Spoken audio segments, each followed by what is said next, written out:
इस एपिसोड की शुरुआत में चेंग कपड़े सुखा रही होती है। तभी रेन बाहर आता है। तभी चेंग की नज़र रेन पर पड़ जाती है। चेंग सोचती है कि मैं जितनी बार रेन से हेल्प मांगी उसने मेरी हेल्प किया है, लेकिन मैं ही उसे हमेशा डिमांड करती हूँ। तभी रेन चेंग के पास आता है और कहता है कि मैं तुम्हें की ढूंढने में हेल्प करूँगा, पर दादी हॉस्पिटल में है और तो और सबके नज़र हम पर है, तो हमें बाहर जाने का रास्ता ढूंढना होगा। चेंग रेन से पूछती है कि तुम अचानक मेरे हेल्प करने के लिए क्यों मान गए हो। रेन चेंग से कहता है कि तुम फालतू के डिटेल्स लेना बंद करो, और वो चेंग से पिंकी प्रॉमिस करता है और कहता है कि मैं ये लास्ट टाइम तुम्हें मदद कर रहा हूँ। तभी चेंग भी रेन से पिंकी प्रॉमिस करती है। रेन चेंग से कहता है कि मुझे लगता है कि कहीं रखा नहीं गया है, बल्कि कोई पर्सन है जो कि हो सकता है।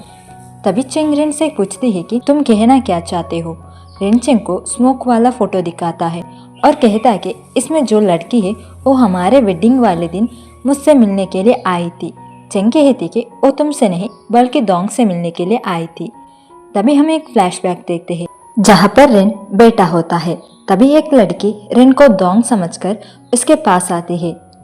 इस लड़के का नाम जियो है, जहाँ पर रेन उसे पहचाना नहीं होता है। तभी जियो रेन से पूछती है कि तुम मुझे हैरान होकर क्यों देख रहे हो।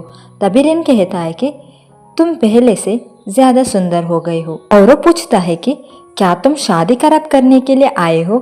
जियो कहती है कि तुम फिक्र मत करो, मेरा ऐसा कोई प्लान नहीं है। आखिरकार तुम किसी के हस्बैंड बनने वाले हो। मैं तो यहाँ तुम्हें याद दिलाने के लिए आई थी कि तुम केयरफुल रहना, वो तुम पर नजर रख रहे हैं।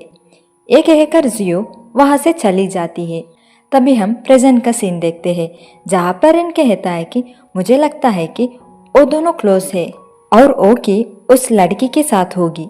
तभी चेंग रेन से पूछती है कि वो लड़की कौन थी, उसकी नाम क्या थी। रेन कहता है कि मुझे कैसे पता होगा।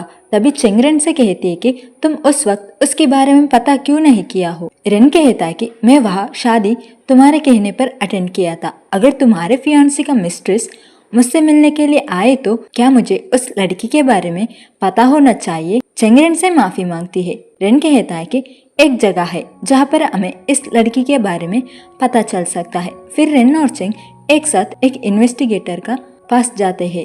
यहीं पर चेंग उससे पूछती है कि इस फोटो में जो लड़की है वो कौन है। 13 चेंग से कहता है कि डोंग को इस लड़की के बारे में पता ही होगा। चेंग 13 से कहती है कि क्या आप मुझे इस लड़की के बारे में बताएंगे, अगर डोंग ने मुझसे झूठ बोला तो। रेन चेंग से कहता है कि मैं इस लड़की को नहीं जानता हूँ, तुम ज्यादा सोच रहे हो। चेंग रेन को एक थप्पड़ मारती है और कहती है कि अगर मुझे पहले ही पता होता कि तुम मुझे धोखा दे रहे हो तो मैं तुमसे शादी नहीं करती। यहीं पर रेन गुस्सा करता है और साइड में चला जाता है। तभी 13 चेंग से कहता है कि आप न्यू फेरी में चले जाओ, आपको वहाँ कुछ पता चल सकता है। चेंग उस आदमी को पैसा देने लगती है पर 13 मना कर देता है और 13 चेंग और रेन को एक अम्ब्रेला देने कहता है। चेंग अम्ब्रेला लेकर बाहर चली जाती है। रेन जाते हुए 13 को देखता है। 13 रेन को हानशान कहता है। फिर वो दोनों एक दूसरे को देखकर मुस्कुराते हैं। फिर रेन चेंग का पास जाता है और यहाँ पर रेन और चेंग एक साथ जाने लगते हैं, जहाँ पर रेन चेंग से पूछता है कि तुमने सच में मुझे उनके सामने थप्पड़ मार दिया। चेंग कहती है कि मैं अगर ऐसा नहीं करती तो उनको हम पर शक हो जाता। रेन चेंग से कहता है कि तुम घर जाओ, मुझे कुछ काम है। चेंग रेन से पूछती है कि तुम कहाँ जा रहे हो, और वो पूछती है कि तुम कहीं कुछ गलत तो नहीं करने वाले हो ना।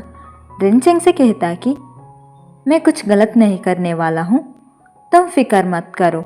चेंग रेन से कहती है कि मेरा वो मतलब नहीं थी, मुझे बस फिक्र इस बात की हो रही थी कि कहीं तुम्हारे असलियत सबको पता ना चले। रेन कहता है कि तुम फिक्र मत करो, मैं केयरफुल रहूँगा, मैं तुम्हें प्रॉमिस किया था ना, तो मैं अपना प्रॉमिस पूरा करूँगा।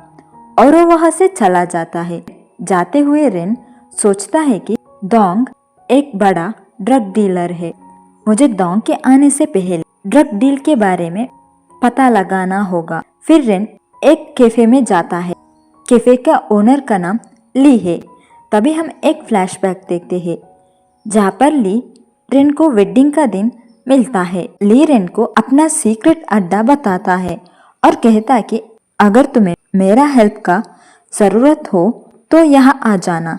रेन ली से कहता है कि इस लड़की के बारे में पता करो जो अभी अभी यहाँ से गई है। तभी हम प्रेजेंट का सीन देखते हैं। यहीं पर रेन ली से मिलता है। ली रेन को बताता है कि सबको लगता है कि तुम मर चुके हो, क्या तुम जियांग फैमिली में ही रहने वाले हो? रेन कहता है कि वह छोटा सा काम है और वो पूछता है कि क्या आपने उस लड़की के बारे में पता किए हो जिसका बारे में मैं कहा था? ली कहता है कि वो न्यू फेरी की सिंगर है, पर वो सिर्फ सिंगर नहीं बल्कि न्यू फेरी के ओनर मिस्टर डू के बेटी है। मिस्टर डू का मौत पिछले साल में हो गया था। रेन कहता है कि डोंग उस लड़की से बहुत क्लोज है, तो हमें उस लड़की के बारे में और भी पता करना होगा। और कहता है कि हम बहुत साल से साथ में काम किए हैं, मैं इस चेहरे के वजह से फायदा उठाऊंगा, सब कुछ पता करूंगा और उन लोग जो हमारे कंट्री को नुकसान पहुंचा रहे हैं उन सबको सबक सिखाऊंगा। फिर रेन वहां से वापस आता है और वो चेंग को वहां देखता है जहां पर चेंग रेन को इंतजार कर रही होती है। तभी रेन चेंग से पूछता है कि तुम घर क्यों नहीं गए हो, क्या तुम मेरा इंतजार कर रही थी? चेंग कहती है कि बारिश हो रही थी, मुझे लगा कि तुम्हें अम्ब्रेला की जरूरत होगा। रेन कहता है कि मेरे पास भी अम्ब्रेला है। तभी चेंग रेन से कहती है कि तुम्हें मेरे सच जानना था ना?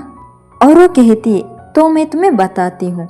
और वो कहती है कि 15 ईयर पहले एक गैंग के लोग मेरे पेरेंट्स की लैब में घुस गए और वो मेरे पेरेंट्स से ड्रग्स के मैन्युस्क्रिप्ट मांग रहे थे।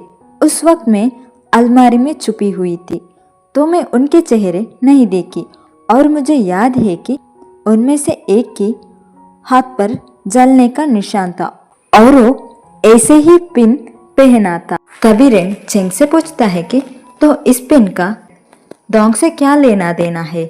चेंग कहती है कि तुम्हें जानना था ना तुम्हारे भाई के साथ क्या हुआ था। तभी हम एक फ्लैशबैक को देखते हैं जहाँ पर डोंग स्मोक कर रहा होता है। चेंग डोंग से पूछती है कि तुमने स्मोक करना कब से शुरू किए हो, और वो डोंग को स्मोक करने से रोकती है। तभी डोंग से वो पिन नीचे गिर जाता है। इसे चेंग देखती है और डोंग से पूछती है कि ये पिन तुम्हें कहाँ से मिला? तभी डोंग चेंग की गला दबाने लगता है। चेंग खुद को बचाने के लिए डोंग पर वार करती है। तभी डोंग किसी चीज से टकरा जाता है और उसके सर पर खून निकलने लगता और वो बेहोश हो जाता है। तभी हम प्रेजेंट का सीन देखते हैं। चेंग रेन से कहती है कि मैं बस जानना चाहती थी कि वो पिन कहाँ से आया। तभी रेन अपना कोट निकालकर चेंग को कवर कर देता है और चेंग से कहता है कि चलो अब घर चलते हैं। जब रेन सो रहा होता है तभी चेंग रेन से कहती है कि मुझे माफ़ कर देना, हर वक्त मैं तुमसे डिमांड करती रहती हूँ और हेल्प मांगती हूँ और तुम मेरी हेल्प करते रहते हो। तुमने जियांग फैमिली को नुकसान नहीं पहुँचाए हो, तो अब से मैं तुम पर पूरा यकीन करूँगी। रेन जो सोने का नाटक कर रहा होता है तभी वो उठ जाता है और चेंग से कहता है कि मैं समझ गया हूँ, चलो हम साथ में काम करते हैं। चेंग रेन को थैंक यू कहती है और वो दोनों एक दूसरे को देखकर मुस्कुराते हैं।